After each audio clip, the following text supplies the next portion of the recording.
आज आप लोगों ने एक आंदोलन को ज़बरदस्त तरीके से जो रूप दिया और इतने सारे सांसद आपके पास आए मिलने के लिए, आपको क्या क्या सांत्वना दी, क्या बातें हुई आपकी? मैं सांत्वना पे नहीं जीता हूँ जी। मेरे अंदर है दम तो विधायक हैं हम। वाह। हम अपनी संख्या बल पर आगे बढ़ते हैं। ये सांसद हमारी संख्या देख कर आए हैं और पहले का भी आपने देखा है जब 22 करोड़ 627 लाख वोट पा करके बीजेपी की सरकार घमंड में शासन कर रही थी। अब 23 करोड़ 59 लाख वोट पा करके 240 सांसद जीते हैं और उत्तर प्रदेश और महाराष्ट्र ने इनको दिखा दिया जमीन। अगर महाराष्ट्र के चुनाव के पहले मोदी जी न चेते तो महाराष्ट्र हरियाणा में भी इनको जमीन पर उतार देगी और इनका घमंड दूर हो जाएगा। ये एनएसी के 78 लाख वोटर जो परिवार सहित 9.5 करोड़ कार्यरत जो एनएसी को फंड देते हैं और उनके परिवार के लोग ये लगभग 40-45 लाख होते हैं। ये किसी सरकार को गिरा भी सकते हैं और बना भी सकते हैं, इनके अंदर क्षमता है।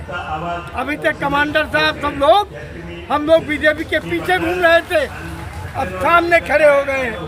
अब वो स्थिति नहीं है, विपक्ष मजबूत है। मैं तो कहता हूँ इसी जंतर मंतर पर अन्ना हजारे वाली स्थिति हम ला देंगे कि सरकार मेरे सामने घुटने टेकेगी, हम सरकार के पास नहीं जाएंगे। सरकार आधी घुटने टेक चुकी है, जैसा कि देखा गया लोकसभा चुनाव में लगातार उनकी लोकप्रियता कम हुई है। क्या कहना चाहेंगे इसके बारे में? हमने वो सीखा है कि सांसद मेरे पास आते हैं, मैं उनके पास नहीं जाता हूँ। तो इस तरह का मेरा ये संगठन है और ऐसे ही चलेगा और घुटने टेकेगी सरकार और हमारी मांग पूरी करेगी। मतलब कहना चाहते हैं कि आप ये जो अभियान आपने छेड़ रखा है, ये आंदोलन जो छेड़ रखा है, स्वाभिमान के लिए छेड़ रखा है। मैंने 31 अगस्त तक समय दे दिया है। अगर 31 अगस्त तक मेरे पेंशनों की पेंशनों पर बढ़ोतरी न हुई तो रंग दूसरा दिखाई देगा। बहरहाल चलिए कुछ और लोगों से बात करते हैं। यहाँ महिला विंग भी काफ़ी देर से इंतजार। मैडम क्या कहना चाहेंगी, आप लोग जो इस तरह से मजबूती के साथ जमी हुई है, महिला की एक अलग ही मजबूती दिखने को मिल रही है। आप महाराष्ट्र से आई हुई हैं, क्या कहना चाहेंगे आप? जी, ये मजबूती हमारे में इसी सरकार ने लाई है, क्योंकि ये सरकार बार आश्वासन देगी। आज तक 10 साल से हमको घुमा रही है और ये सरकार को ऐसा लगता है ये बूढ़े क्या करेंगे हमारा, पर ऐसा नहीं होता है। कुछ तो हद में रहता है इंसान के। मुझे बोलो आप 700,000 ये कोई पेंशन है क्या हमारी? इस पेंशन में हम कैसा जिए? और ये लोग जबकि हम 30-30 साल कष्ट करके हमारा वहाँ पर जो अनुदान है जमा किया है, हमने जो अंशदान किया है, वो अंशदान के ऊपर हमको इतना ही पेंशन मिलना चाहिए 700। और ये 5 साल वहाँ पर खासदारकी और आमदारकी करने को 50,000 रुपये किस लिए चाहिए? इनमें और हमारे में क्या फर्क है? ये इंसान है और हम जानवर है क्या? आज 1100 रुपये आपने गैस सिलेंडर का क्या कर दिया और हम 700 में क्या गैस सिलेंडर कैसा क्या करेंगे? गैस सिलेंडर लेंगे? अरे दवा खाने में जाओ इस उम्र में, तो इस उम्र में दवा खाने की फीस भी 500 के ऊपर हो गई डॉक्टर की, क्या खाए? अब तो मोबाइल का रिचार्ज भी महंगा हो गया। अम्बानी साहब के शादी में बहुत सारा पैसा उड़ाया गया। ये हम लोगों का जो जीएसटी जो वो जियो का कार्ड ये सब 400 से 1000 तक कर दिया। ये हम गरीबों से जमा किया और इधर तुम आए बड़ा अपना बड़प्पन बना के निकल रहे हैं। भाई बूढ़ों का भी कुछ सोचो। अभी ये जो सरकार नहीं आई है क्या लाडली बहना और लाडला भाई, सोचो तुम जिसके पति है, जिसका घरबार है, उनके लिए तुम पैसा दे रहे हो और बड़े बुजुर्ग जो है जिनको पैसे की जरूरत है इस उम्र में, उनको तुम तड़ीपार करते रहे हो। 65 साल लिमिट लगा के रखा है भाई, 65 साल से आगे करो ना तो हम खुशी से आपको साथ देंगे। तुमने ये तो गलत किया, जब जवान है उनके लिए तुमने बाकी का सब खोल के रखा है। क्यों भाई? उनका क्या अंशदान है? हमारा अंशदान है तो बोलते हमारे पास निधि नहीं है, हमारे पास कुछ पैसा नहीं है। इनके पैसे इनको देने के लिए कहाँ से आए आपके पास में? क्या है आपके दिल में है क्या? बुजुर्गों के लिए तुमने क्या सोच के रखा है? अरे सरकार होती है क्या ऐसा? राजा कैसा चाहिए जिसको प्रजा का दुख जो है वो समझे। ये तो राजा हमारे पर अन्याय करने के निकला है। ये उम्र है हमारी बुढ़ापे में यहाँ बार बार दिल्ली मैदान पे आने की, जंतर मंतर पे आओ, रामलीला मैदान पे आओ, खाने के लिए जगह नहीं है, बैठने के लिए जगह नहीं है, इतनी गर्मी है, क्या वो शर्म नहीं आती है सरकार को? ये सरकार होती है ऐसी?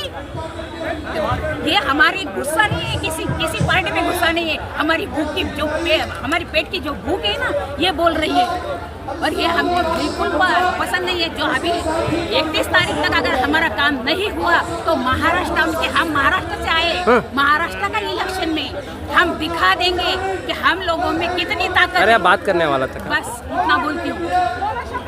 तो महंगाई की मार फिर भी तीसरी बार मोदी सरकार, क्या कहना चाहेंगी?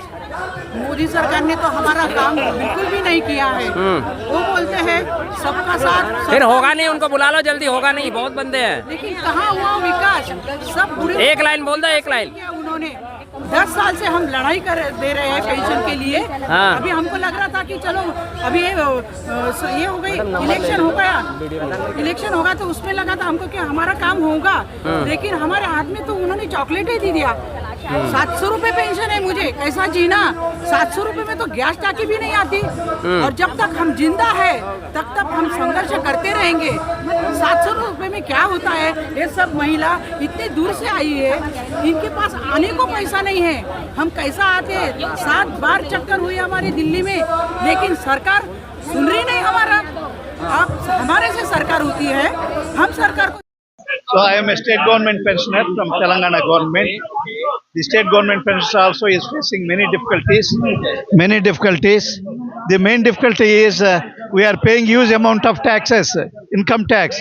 Though the government has given the income tax should not be deducted because the MLAs and so-called MPs are not deducting their income taxes. What about the state government or central government pensioners? These are all the difficulties. Until the difficulties are overcome, we are ready to confirm to fight against the government.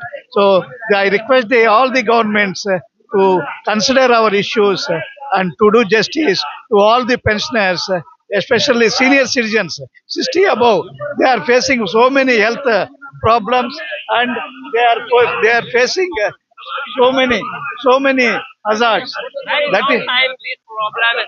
How can 9 years are you just protest that, but you just not a judgment in government? no, we are continuously fighting, sir, but they are not ignoring, and they are not because we are only small in size. That is why they are not focusing our difficulties. But we are senior citizens. We served the nation in so many ways.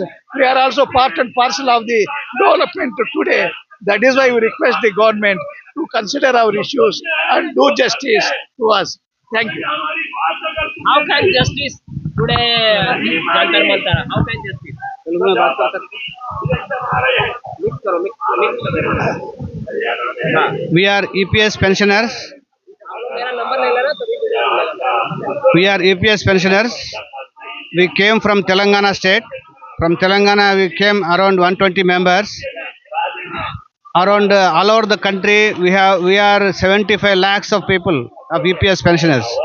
But this government, they are paying almost 35 lakhs people को from Telangana state. ये 35 lakhs people को 1000 से कम pension दे रहा है government. ये EPS जो pension जो भी है 35 to 40 इयर्स देश के लिए काम करा। डिफरेंट ऑर्गेनाइजेशन नवरत्ना कंपनीज में BHL, HAL, BEL, BDL जैसा नवरत्ना कंपनीज में काम करके देश को बढ़ाने के लिए ये मेहनत करे। उसके बाद में आफ्टर रिटायरमेंट इनको 1000 रुपये, 1200 रुपये, 200 रुपये, मैक्सिमम 3500 रुपीज ये पेंशन दे रहा है। हमारा ईपीएस की पेंशन और गवर्नमेंट फ्री देने का नहीं है। हमारा जो कंट्रीब्यूशन होता है, हमारा पीएफ में से, हमारा सैलरी में से शेयरिंग होता है। जो शेयरिंग अमाउंट ही ईपीएफ के पास है 7,60 करोड़, 7,60,000 करोड़ अपना कॉर्पस फंड है। उसके ऊपर एवरी ईयर 56,000 करोड़ इंटरेस्ट आ रहा। लेकिन ओनली 14,000 crores पर एनम हमको बांट रहा है।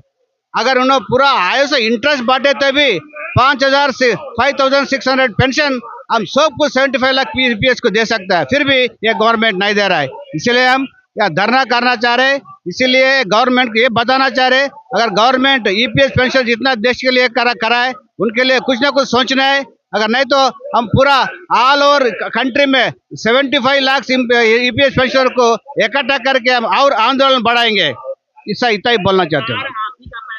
क्यों नहीं दे रही है? मतलब हमारा काम हो गया, देश के लिए काम करके रिटायर हो गए, अब इन लोग कुछ नहीं कर सकते बोल के सरकार समझ रहा है। इसलिए नेग्लिजेंसी, ये पेंशनर्स के ऊपर नेग्लिजेंसी, बस उतना ही और उतना नहीं। लेकिन सरकार ये भी जानना है, हमारा भी वोट है, हमारा एक ईपीएस पेंशनर का फैमिलीज भी है, एक ईपीएस पेंशनर का 6 मेंबर 6 वोट्स रहता, 75 लाख इंटू 6 अगर उल्टा हुए तो सरकार क्या होता, सरकार जान लेना चाहिए।